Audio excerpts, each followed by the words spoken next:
Hello, parents and guardians, and welcome back to another Discipleship Debrief. This past Sunday, our youth group wrapped up Mark chapter 14.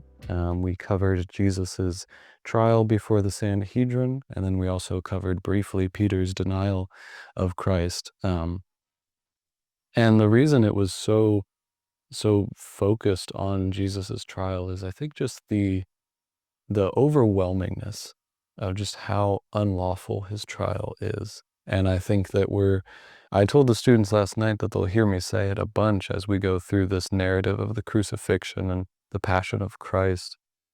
But just the fact that every single aspect of what he went through was unjust, unlawful, was painful, was emotional, was spiritually draining, all of these things. And so really the overwhelming theme of last night and the overwhelming theme of weeks to come is just going to be remembering who Christ is, remembering that he was an actual person, that he did actually feel these things. We see in his trial that he's beaten and he's spat upon. And I said, remember that he is a real person and he feels every lie that's told about him. He feels every accusation thrown at him. He literally feels the spit hitting his face and the blows landing on his body. And I encourage the students, never forget that. Never forget that he was an actual person and that these were genuine experiences and that he went through them on our behalf. So that as we go and we see this week after week, hopefully the overwhelming feeling is just this growing understanding of Christ's love for us and this growing gratitude to Christ. So we looked at that. We looked at his trial, all the unlawfulness of it, every law that they broke during it, everything, just to really emphasize just the overwhelmingness of it, how insane it is. Some of the students were even chuckling, which was funny, right? Because it's a serious section, but it's absurd. It's almost comical just how unlawful it is when you really break it down. And then we covered Peter's denial of Christ. And this is something that has been preached upon for, the history of the church, right? We hear about Peter's denial all the time. And I said that my summary of it was probably a summary that the church has been using for a long time, which is basically, don't be like Peter. Peter ran from Christ and then followed Christ at a distance. We see in Mark 14:54 that Peter wanted to follow Christ from the safe, comfortable distance. And it was fear. Fear ultimately drove him to desire a comfortable walk with Christ over a genuine walk with Christ. Fear drove him to deny Christ to those around him.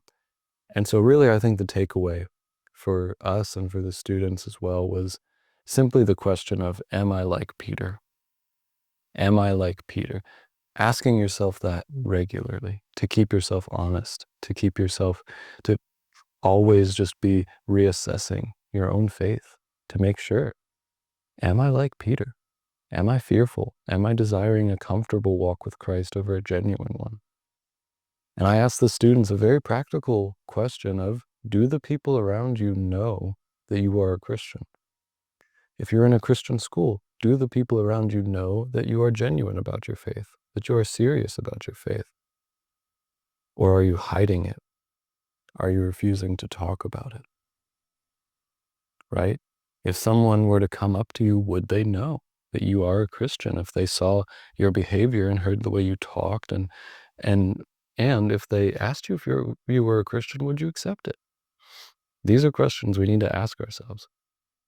And so you as parents and guardians, as the discipler in the home, you get to follow up on this, on that exact question, right? Under the broad tent of, are you denying Christ? Are you like Peter? I want you to literally ask your student, do the people around you know that you are a Christian? And again, if they're in a Christian school, do the people around you know that you are serious about your faith?